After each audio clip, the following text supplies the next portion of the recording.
Quero convidar os irmãos que nós possamos todos abrir as nossas Bíblias no livro de Salmos, de número 40.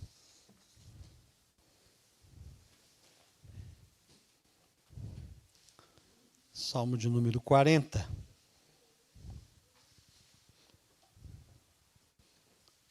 Nós leremos do verso 1 ao verso 3, eu vou estar lendo na NAA.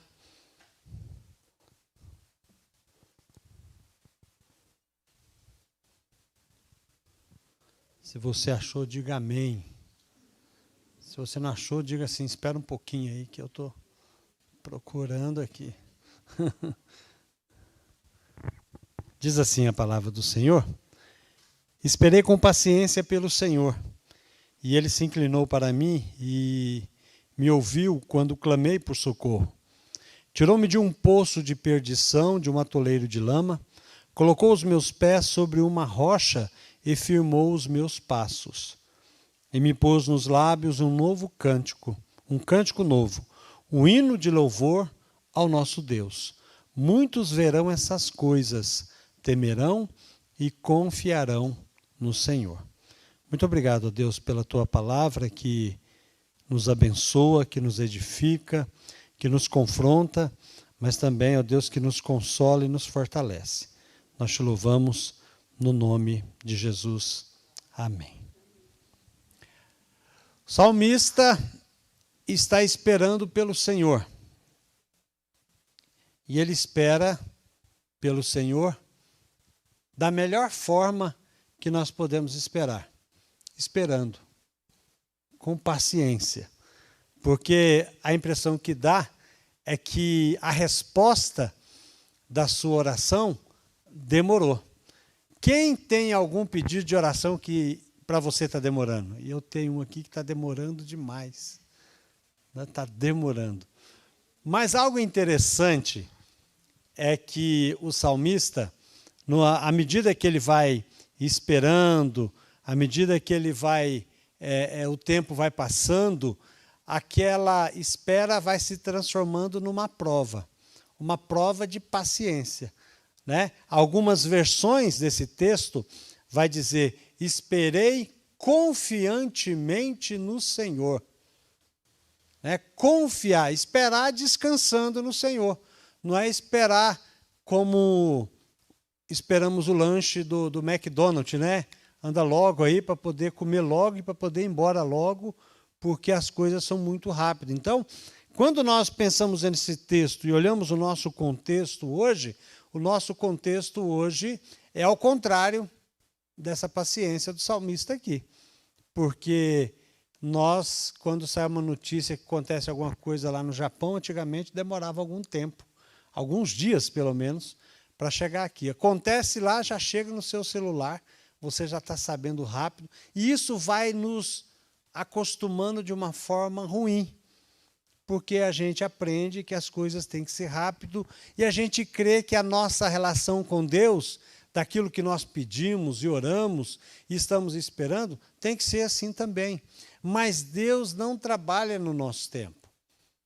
Deus trabalha no tempo dele. Nós temos que aprender a esperar pelo Senhor.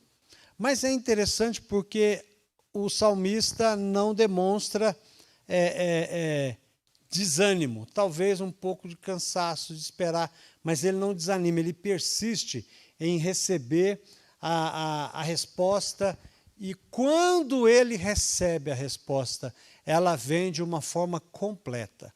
Veja só, o texto traz para nós algumas coisas que eu gostaria de compartilhar com você. O texto diz assim, que quando ele esperou com paciência pelo Senhor, o Senhor se inclinou para ele e ouviu quando ele clamou por socorro. Deus ouve a nossa oração, e veja só, Deus se inclina. Quando a ideia de Deus se inclinar, é exatamente isso, que Deus está no trono, nós estamos aqui, e Deus se debruça para ouvir o nosso clamor. O que o salmista está dizendo aqui é que Deus se importa. Deus se importa com a nossa aflição. Deus se importa com o nosso pedido. Deus se importa com aquilo que nós queremos, que nós precisamos, ou mesmo que a gente acha que precisa e talvez não precisa, não tem problema. Deus se importa com isso também. Essa palavra importar significa você trazer de fora para dentro. Né? Se importar. Deus se importa na seguinte ideia: Ele se importa com você, quer dizer, Ele transporta você para dentro do coração dele. Por quê? Porque Ele nos ama. Porque Ele está preocupado conosco. Ele quer nos abençoar, mas Ele sabe também que esse tempo é um tempo em que nós vamos crescer também. Tudo tem um propósito, nada é sem propósito. Deus tem um tempo estabelecido para cada coisa e nós precisamos aprender em Deus a esperar por Ele.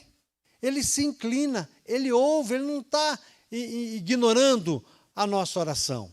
É interessante que Isaías vai dizer algo muito bacana sobre Deus quando ele diz que Deus está preocupado com as nações, mas Deus está atento à aflição do contrito, do indivíduo. Ele é um Deus que conduz as nações, mas ao mesmo tempo Ele trata com cada pessoa de forma particular e especial. E isso é muito bom, porque é uma relação de pai e filho que Deus quer ter conosco, uma comunhão conosco. Ele realmente se inclina porque Ele se importa. Eu fico pensando nisso, se nós imaginássemos assim, pensa alguém importante aí. Alguém que você gostaria de conhecer. Pensa aí. Alguém famoso aí. Né? Eu ia falar o nome da pessoa, mas não vou falar não. Né? Mas eu pensava, se essa pessoa passasse, aí, Wagner, tudo bem? Eu falei, nossa, que legal, né? A pessoa está me vendo aqui, me cumprimentando. Ela me viu, né? Imagina Deus. Você chega lá no céu, você tem Paulo. A disputa é grande. Você tem Moisés, né? Tem tanta gente lá que a gente considera muito mais importante que a gente. E quando você chegar lá, Deus vai dar um abração em você, porque Deus se importa com você. Então, quando nós olhamos o texto e pensamos, Deus se inclina para nós, é que Deus realmente está pronto a ouvir o nosso clamor. Quando Deus não responde, ou quando Ele não atende aquela necessidade nossa, não é que Ele não está, ou que Ele esteja ignorando, ou que Ele não está se importando. Não, é porque existe um tempo. E a gente tem que esperar de forma paciente e confiando. Confiando que Deus é rico em suas promessas e cumpre as suas promessas. Ele diz que não nos abandonará nunca. A segunda ponto que eu gostaria de compartilhar com você é quando fala que Deus tira ele de um poço de perdição. Né? Deus não só tira o indivíduo, como Ele ergue o indivíduo.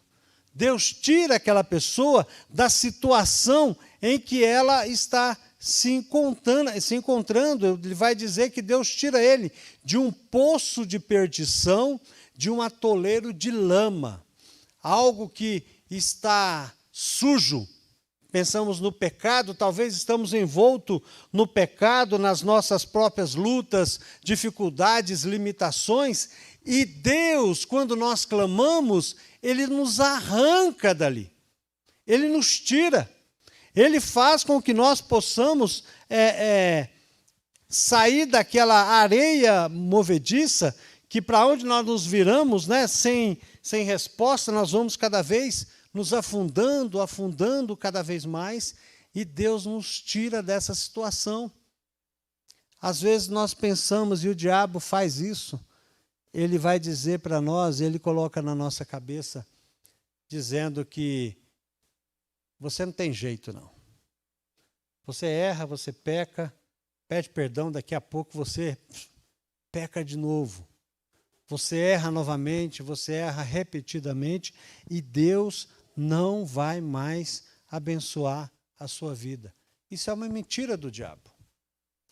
Uma verdade que nós erramos, nós pecamos e atolamos o nosso pecado. Isso é verdade. Mas é uma mentira quando ele coloca na nossa mente dizendo que Deus não é capaz de nos perdoar. Olha, você errou tanto, você decepcionou tanto a Deus, que Deus não mais pode perdoar. Primeiro que a gente não vai decepcionar Deus nunca, porque Deus não pode ser surpreendido pelo nosso pecado. Ele nos conhece, Ele já sabe da nossa vida, Ele sabe que nós não somos capazes de cumprir a vontade de Deus como Deus quer. Ele sabe disso, e Ele nos perdoa. E sempre quando nós clamamos a dele, clamamos o nome dele, o que ele vai fazer conosco é nos tirar. Deus tem muito mais disposição de nos abençoar do que o diabo de nos amaldiçoar. Muito mais. Então nós temos que tomar a consciência de que nós somos fracos, sim, de que às vezes nós estamos num atoleiro de lama, mas se nós olharmos para Deus, se nós clamarmos a Deus, Ele se importa conosco, Ele nos arranca daquele atoleiro e Ele vai fazer com que os nossos pecados sejam, a nossa vida seja limpa dos nossos pecados. Ele vai fazer com que nós sejamos purificados, porque é isso que Deus quer fazer conosco.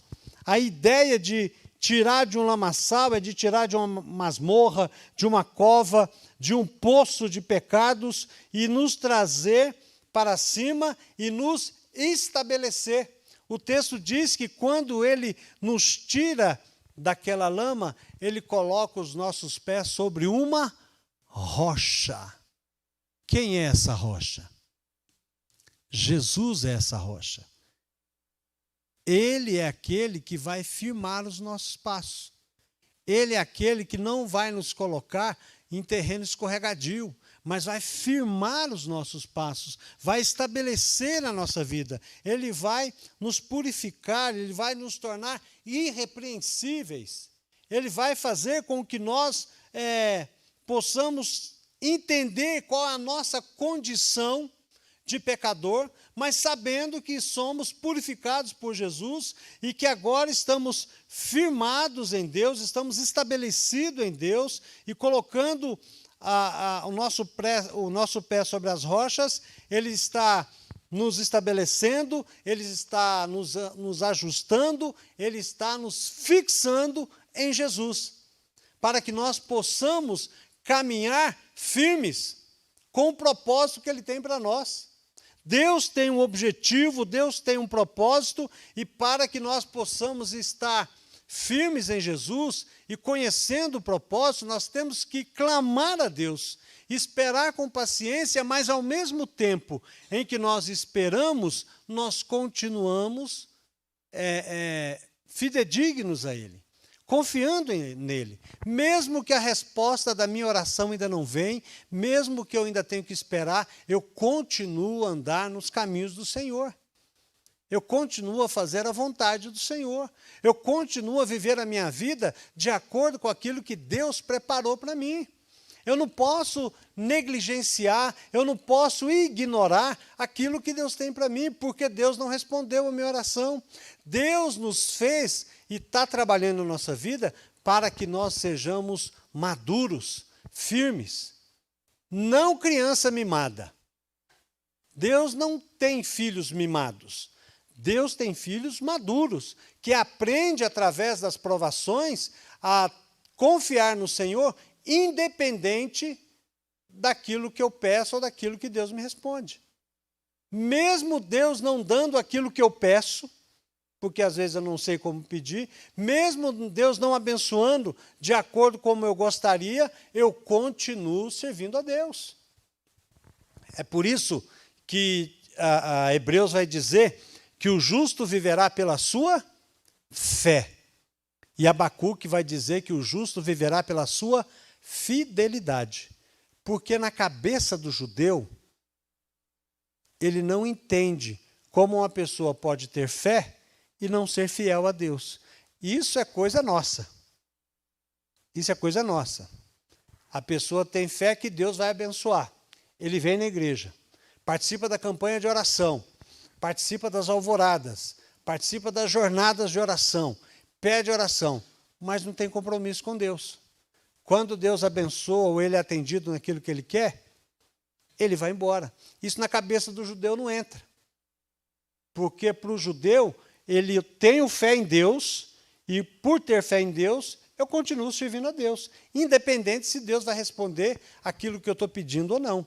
Mas isso significa compromisso, isso significa temer a Deus, isso significa levar Deus a sério. Não brincar de ser crente, mas ser crente de verdade, cumprir o propósito de Deus. Uma vez eu falei para uma pessoa, a pessoa pediu oração, e eu disse a ela, mas você precisa se comprometer com a palavra. Você precisa aceitar Jesus como Salvador da sua vida. Essa fé sua é temporária, é uma fé só para receber aquilo que você quer. Assim não dá, não tem jeito.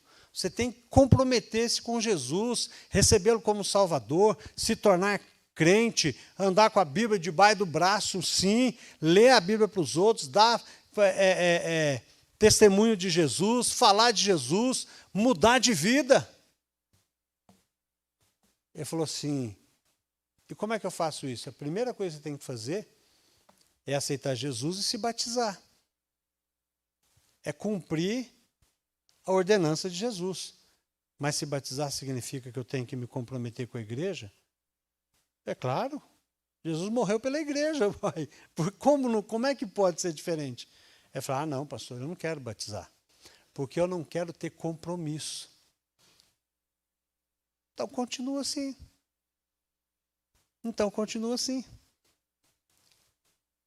Não tem como servir a Deus, dizer que tem fé em Deus e não quer se comprometer com Deus. Isso não existe.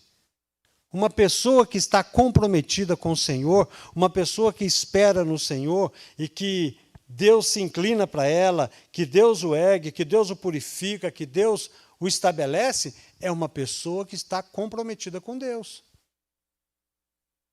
Então, nós precisamos nos atentar para que nós possamos ter um propósito na nossa vida. Saber aonde nós estamos indo. Qual é o propósito que Deus tem para a sua vida? Você já falou com Deus hoje? Já confessou a Deus os seus pecados? Você um dia já o recebeu como Salvador e Senhor? Porque receber Jesus como Salvador e Senhor significa compromisso com Deus. Não é passar a porta estreita e seguir um caminho largo, não. É passar a porta estreita e continuar no caminho estreito. A ideia aqui é que nós sejamos conhecidos de Deus, não apenas conhecer a Deus. Tem muita gente que conhece Deus, mas Jesus, para muitos, disse o seguinte, nunca te conheci. E aí nós temos que tomar cuidado. O salmista, uma vez que ele se dispõe a pedir ao Senhor e esperar no Senhor, ele é alguém que tem compromisso com o Senhor. Por isso que Deus se inclina, por isso que Deus levanta, por isso que Deus purifica, por isso que Deus perdoa, por isso que Deus coloca ele na rocha. É porque ele também tem compromisso com o Senhor. Tem erros, tem pecados, tem limitações, mas no seu coração, na sua vontade, no seu íntimo, ele quer fazer o melhor dele para Deus. Ele é aquela pessoa que tem uma vida insatisfeita. Quer ver alguém que tem uma vida insatisfeita? Paulo. O bem que eu procuro, esse eu não faço. Mas o mal que eu não quero, está sempre diante de mim. Miserável homem que sou. E é assim que tem que ser o crente. Sempre procurando ser perfeito. Quando o Senhor diz, sejam perfeitos, como perfeito é o meu Pai que está no céu, Ele está falando aqui, na nossa intenção. Mesmo que nós possamos pecar, mas a nossa intenção tem que ser sempre procurar a perfeição, para que sejamos abençoados. E em quinto lugar, o texto diz que Deus nos sustenta. E aqui algo interessante é que Deus tira da lama, coloca na rocha estabelece ele e sustenta ele ali. Significa que Deus dá condições para que ele não venha cair na lama novamente, para que ele possa firmar os seus passos.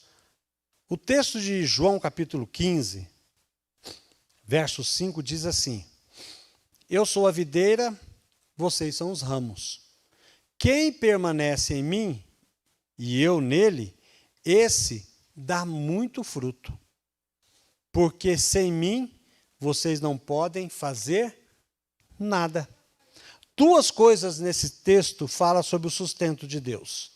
Aqui diz que se ficarmos submissos a Deus, obediente, praticando a palavra, não apenas sendo ouvinte da palavra, nós daremos muito fruto. Nós vamos abençoar muita gente. Nós seremos amplamente abençoados. Nossa família será abençoada. A nossa vida será estabilizada. A nossa vida financeira, a nossa profissão, ela será estabilizada. Não estou dizendo de ficar rico, mas nós aprendemos com a palavra de Deus a ter equilíbrio. Saber até onde eu posso ir. Deus nos dá essa sabedoria. Coisa simples, coisa do dia a dia. Eu aprendo a tratar o meu próximo bem, a começar da minha casa. Eu aprendo a ouvir as pessoas, a interceder pelas pessoas. Eu aprendo na palavra de Deus que eu não sei tudo. E que eu preciso de você para que você possa me ajudar. E eu ajudando você, e você ajudando outros, e todo mundo como uma igreja se abençoando e ajudando uns aos outros, para que nós possamos ter uma vida plena e abençoada. O texto de João está dizendo para nós que se nós ficarmos dentro da presença do Senhor e debaixo da tutela do Senhor, nós vamos conseguir vencer na vida.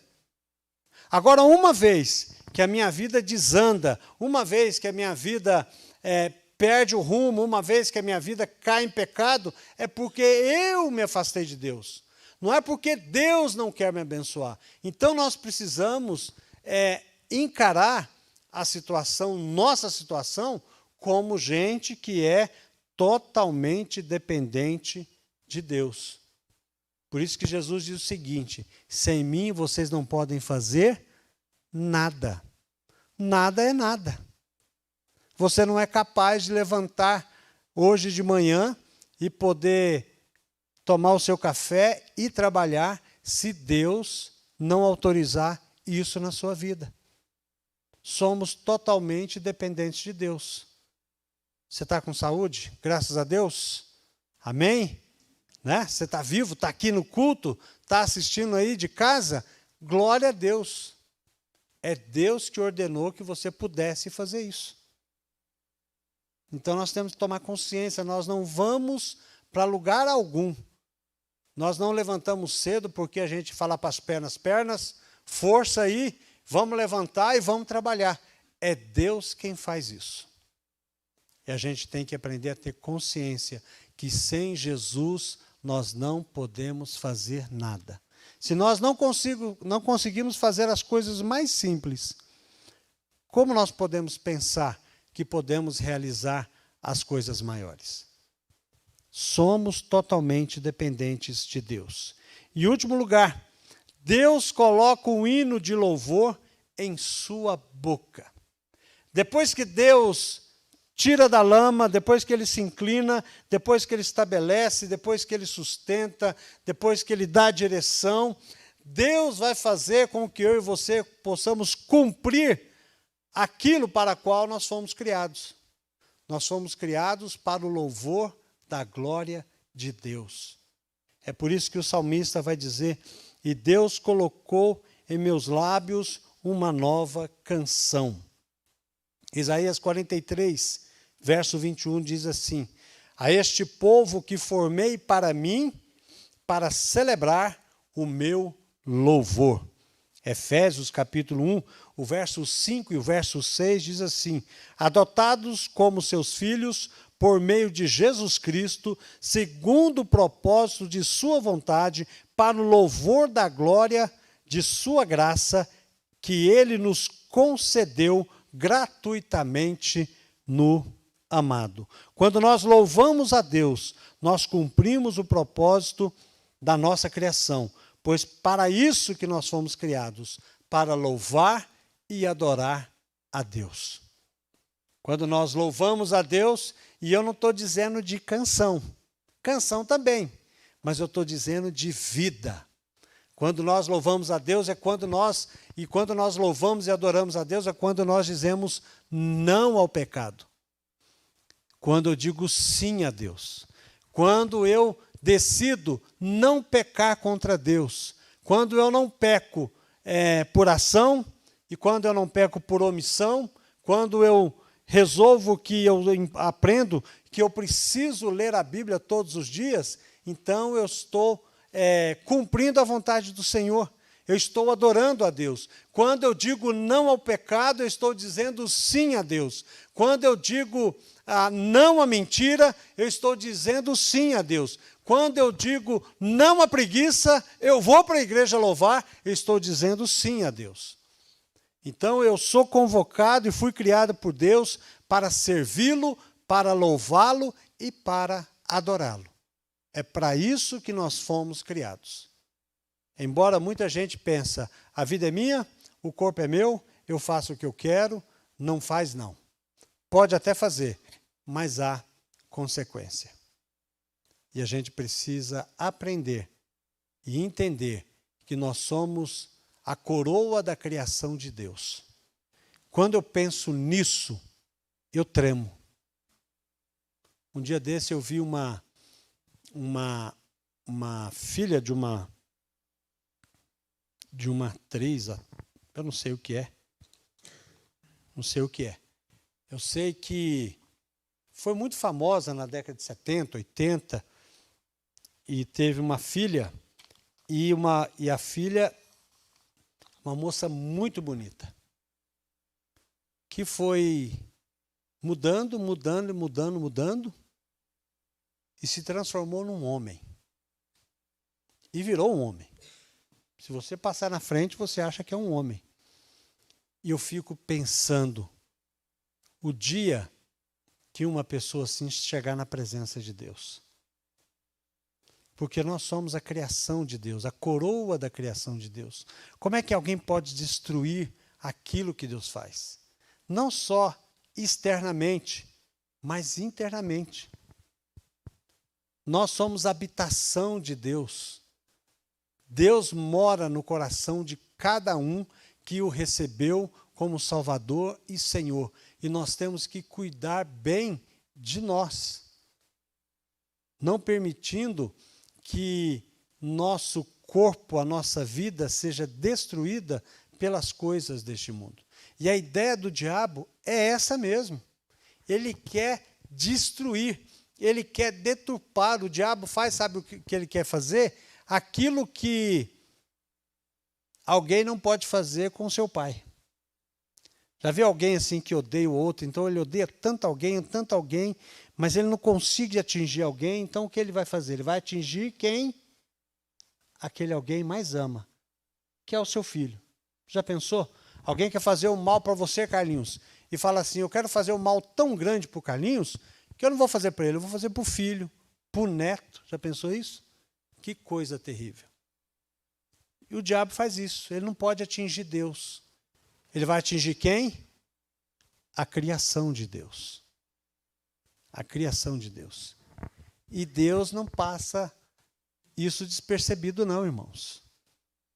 Deus passa por sofrimento, no sentido de ver a sua criação sendo destruída por causa do pecado.